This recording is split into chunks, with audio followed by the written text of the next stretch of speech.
오늘 2025년부터 종이 교과서가 아닌 인공지능 기반의 디지털 교과서가 도입됩니다. 교육부는 교실과 대학, 또 돌봄에 이르기까지 올해를 교육개혁의 원년으로 삼겠다는 새 포부를 밝혔는데요. 관련해서 이주호 사회부총리 겸 교육부 장관과 이야기 나눠보겠습니다. 어서 오세요. 어서 오십시오. 안녕하세요. 안녕하십니까. 네. 자, 10년 만에 교육부 장관으로 돌아오신 거잖아요. 네네. 예, 10년이면 강산도 변한다고 하는데 얼마나 변했습니까? 네, 지금 이제 교육계가 정말 격변기거든요. 지금 뭐 4차 산업혁명이나 또 팬데믹을 통해서 네. 지금 뭐 무엇을 가르치고 또 어떻게 배우고 또 어느 연령대에는 어떻게 하는지가 다 바뀌고 있습니다. 예, 그래서 예. 큰 격변기에 아쉽게도 이제 한국 교육은 너무나 경직적이고 획일적이어서 지금 큰 변화가 지금 돼야 될 때라고 생각을 합니다. 예, 네. 이명박 정부 때 교육부 장관을 하셨으니까 박근혜 정부, 문재인 정부 거쳐서 다시 윤석열 정부 때 장관을 하신 거잖아요. 네네네. 그동안 각 정부를 거치면서 어떻게 변화했고 어떤 점을 좀 고쳤으면 하는 생각이 들었습니까? 전체적으로는 그 세계적인 큰 격변기의 추세에 좀 동떨어졌다 저는 그렇게 생각합니다. 추세도 예, 글로벌 추세. 그러니까 글로벌 추세는 정말 이제 흔히 우리가 하는 말로 이제 19세기의 교육 모델로 21세기 아이들 가르친다는 거잖아요.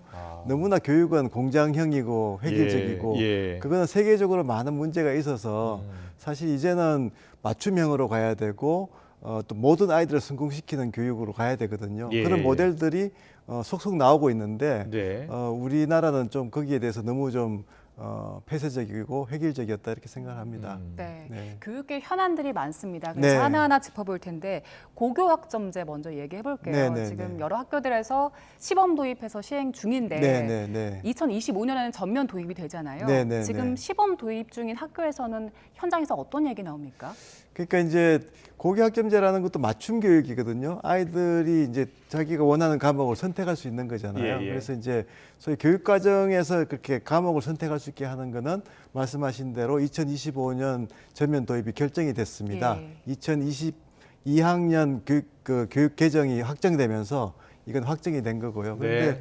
그 고교학점제의 이제 가장 중요한 부분 중에 하나가 이게 이제 아이들이 이제 그 선택을 하면 평가가 이제 절대 평가로 가야 되거든요. 9등급 상대 평가를 하게 되면 예를 들어서 뭐 6명만 선택한 과목 같은 경우에는 4%가 1등급인데 1등급이 안 나오잖아요. 그렇군요. 예, 그래서 이제 절대 평가로 가야 되는데 절대 평가로 가는 거에는 교사분들의 그 평가 역량이나 이런 것들이 아직 좀 전혀 이제 준비가 안 돼 있는 거죠. 그래서 그런 부분에서 좀 준비가 좀 철저히 돼야 된다는 지적들이 특히 교육감님들이 많이 하시는 것 같습니다. 네, 그렇군요. 말씀하신 그 학생 평가에 대한 우려도 있지만 네. 이거 내신 부풀리기 할 수 있지 않나 이런 걱정도 있더라고요. 네, 사실은 IB라고 해서 최근에 이제 대구나 뭐 이제 제주도에서 하는 외국의 제도긴 하지만 바칼로레아. 네, 바칼로레아죠. 그걸 보면 사실은 평가를 교체 평가를 합니다. 한 교사가 한 걸 또 다른 교사가 하기도 하고 네. 한 학교가 한 평가를 다른 학교가 하기도 하고 또 이제 그 샘플로 해가지고 또 검사관이 와가지고 평가를 제대로 했는지를 보거든요. 그래서 사실 그 절대 평가지만 기준이 다 동일합니다. 네. 그걸 이제 그 표준화시키는 여러 가지 장치가 노력이 있어서 그게 가능하거든요. 그런데 우리나라의 지금 평가는 사실 그냥 절대 평가한다 이렇게 그냥 하기만 하고 내버려 두면 상당히 들쭉날쭉하고 다들 또 인플레이션 하려고 할 거 아니겠습니까? 네, 자기 네. 학교 학생들은 잘 주려고 하고 그래서 그런 부작용이 눈에 보이기 때문에 사실은 이 고교 학점제와 같이 가야 되는 이 성취 평가는 훨씬 많은 준비가 있어야 되는 거죠. 네. 언제쯤 가능하겠습니까? 저희가 워낙은 이제 그 지난 정부에서는 2025년에 같이 하는 걸로 돼 있는데 네. 너무나 많은 우려들이 있어가지고 예. 지금 저희가 지금 교육감님들하고 같이 협의를 하는 중입니다. 그래서 뭐 가능하면 약속대로 2025년에 하면 좋지만 네네. 또 준비가 안 된 상태에서 하면 학부모님들도 걱정하시잖아요. 네. 그렇죠. 그래서 예. 교육감님들이랑 좀 긴밀하게 협의하고 있습니다. 그리고 알겠습니다. 절대평가 도입 두고서는 또 고교 서열화나 네네네. 자사나 외고로 또 쏠리는 게 아니야 이런 우려가 여전히 있잖아요. 네, 네, 이 부분에 대한 해결책도 필요할 것 같아요. 제가 사실 이제 첫 번째 장관할 때 자사고 예. 외고 쪽을 이제 많이 역점을 뒀는데요. 지금 이번 정부에서는 일반고를 좀 더 이제 역량을 키워야 된다. 예. 그래야 균형이 맞는 거니까. 예. 그래서 자사고 외고는 존치하더라도 정부의 좀 핵심 방점은 일반고 역량 강화에 두겠다 하는 것입니다. 알겠습니다. 네네. 고교 내신 절대 평가 2025년에 가능하면 하도록 하겠다. 아닙니다. 아직 그거는 예. 이제 협의 중이다 이렇게 협의 좀 중이라는 표현하는 게 거. 좋겠습니다. 알겠습니다. 네네. 그리고 모니카 통합수능 네. 최근에 좀 논란이 있잖아요. 네네네. 그 이과 편중 현상이 좀 나타나고 있고 인문계열 붕괴 현상도 나타나고 네네네. 있습니다. 어떻게 보고 계시고 어떤 대책 준비하고 예, 계십니까? 사실 문이과 통합은 그 큰 세계적인 추세거든요. 그러니까 뭐 잘 아시는 바와 같이 이제 스티브 잡스 같은 경우에 혁신이라는 것은 이 문학과 새로운 기술이 만나는 데서 네. 일어난다 이렇게 얘기를 했거든요. 사실 그런 부분이 굉장히 중요하기 때문에 저희가 문과 이과를 구분하는 것은 맞지 않다고 해서 이제 통합을 하게 된 거고요. 그리고 이제 수능도 그렇게 갔는데 문제는 이제 다른 과목을 선택한 아이들 간에 이제 이 난이도를 조정하기가 정말 쉽지 않기 때문에 예. 지금 이번 같이 이제 특히 문과 학생들이 이제 불이익을 당한다는 이제 불만들이 많은 것 같습니다. 그래서 그거를 이제 당국에서 뭐 획일적으로 해결하기는 힘들지만 이 대학 당국도 똑같이 걱정을 하고 있기 때문에 네. 대학들과 이제 대기업을 통해서 좀 협의를 해서 적어도 문과 학생들이 그렇게 입시에서 불이익을 당하면 안 되겠다는 생각을 가지고 있습니다. 네. 네. 지금 말씀하신 그 문과 학생들이 불이익을 본 부분도 있지만 네네. 이과 학생들이 네. 학교 간판을 따려고 네네. 그 네. 문과로 지원을 했다가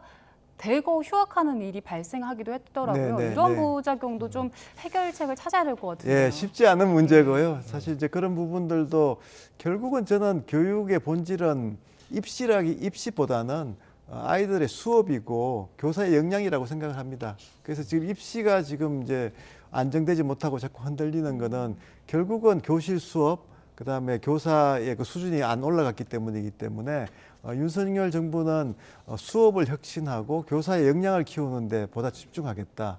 어차피 지금 대학 입시는 4년 예고제라서 예. 이번 정부에서 이제 바꿀 수가 없거든요. 이번 아이들에 대해서는. 그래서 예. 이제 좀 장기적으로 저희들이 연구를 하고 이번 정부는 좀 교실을 바꾸는 정부, 잠자는 교실을 깨우는 정부가 되고 싶습니다. 네, 잠자는 교실을 깨우는 정부. 네, 네. 수업 혁신 이야기하셨으니까 네, 네. 디지털 교과서 이야기해보겠습니다. 네, 네. 2025년부터요 네, AI 네. 인공지능 기반으로 한 디지털 교과서를 도입한다고 하는데 네, 네.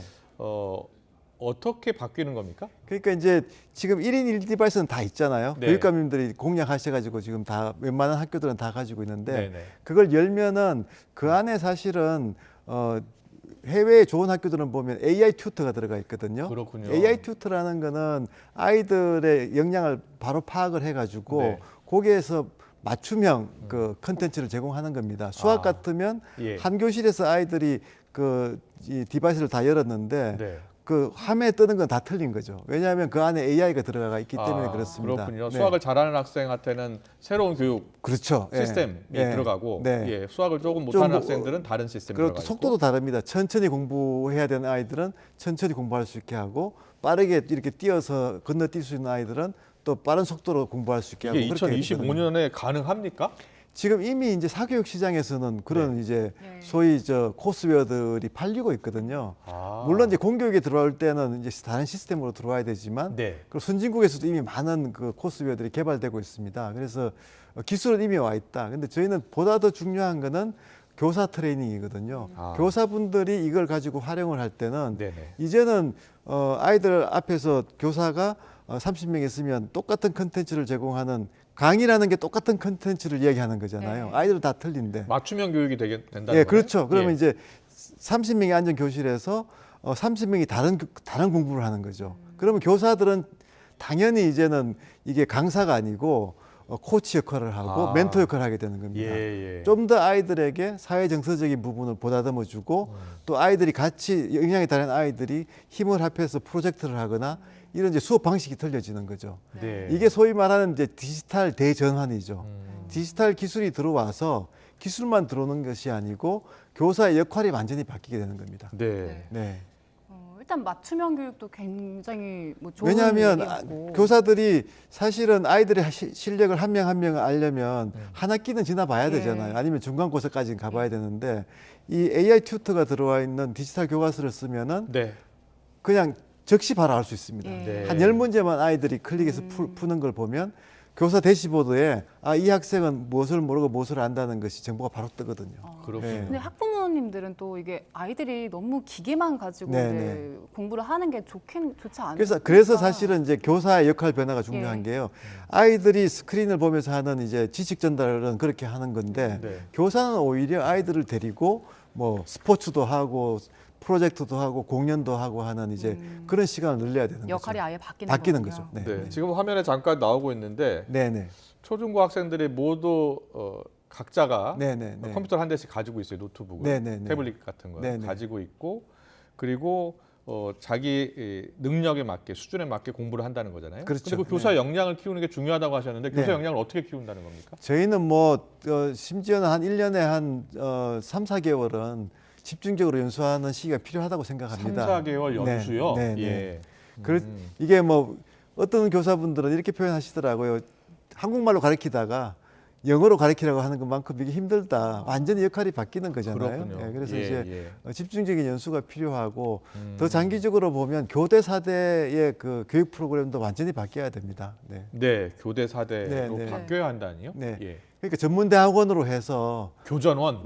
소위 예, 말하는 예. 교전원 제도가 이제 도입될 시기가 된 거죠. 교육 왜냐하면 전문대학원 말씀하시는 지금 그런 식의 이제 그 교실 수업에서는 교사는 정말 이제 전문가가 돼야 되잖아요. 전문직으로서 교사직이 이제 예. 거듭나야 되는 거죠. 네. 네. 네. 자, 그리고 다음 주제로 넘어가겠습니다.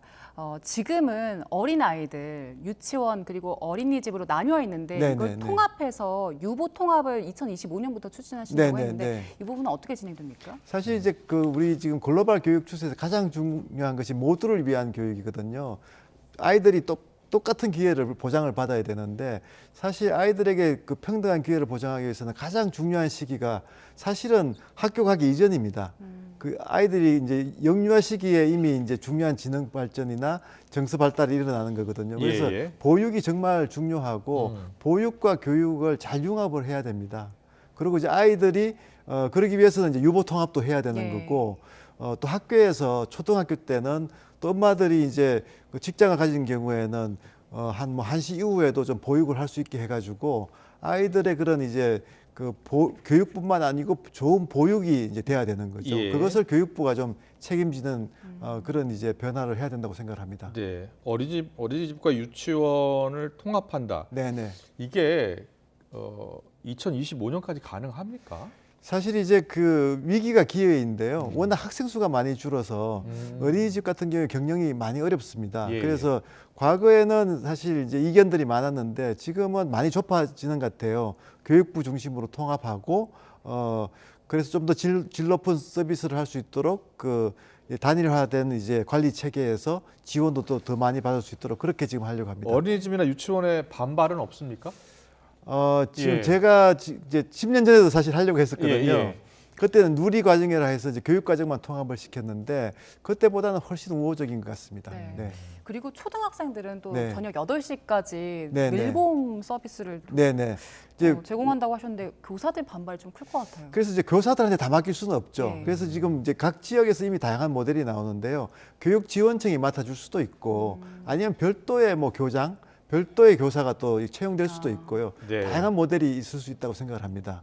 네, 그리고 이제 돌봄만 하는 것도 사실 문제가 있잖아요. 예. 그러니까 그 8시까지 있으면 그 아이들이 뭐 AI 교육도 받을 수 있고 소프트웨어 교육도 받을 수 있고 사교육이 필요 없을 정도로 뭐 예체능 교육까지 방과 후 학급을 좀 활성화시켜 가지고 아이들이 좀 늦게까지 있으면서도 다양한 활동을 할 수 있게 해주려고 합니다. 네. 네.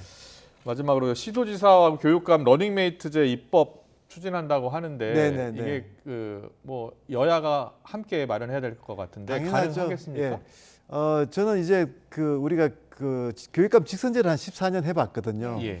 뭐 깜깜이 선거에다가 많은 또 부작용이 있었기 때문에 그걸 고쳐야 된다는 여론도 높고요. 사실 또 시도지사와 교육감이 지역에 가면은 많은 협조를 해야 되거든요. 네. 그래서 이제 필요하다고 봅니다. 네, 교육감분들은 찬성하십니까? 교육감님 분들은 조금 나뉘는 것 같습니다. 아. 네. 그런데 이제 일반적으로 이제 그 정책 전문가들은 상당히 필요성에 공감을 하는 것 같고요. 네. 네, 알겠습니다. 교육이 백년지 대계라고 하는데 정부가 바뀔 때마다 자꾸 정책이 바뀌는 것 같아서요. 우리 무엇보다 학생들을 위한 좀 네, 장기적인 네. 대책이 마련이 됐으면 좋겠습니다. 이주호 사회부총리 겸 교육부 장관과 함께했습니다. 잘 들었습니다. 감사합니다.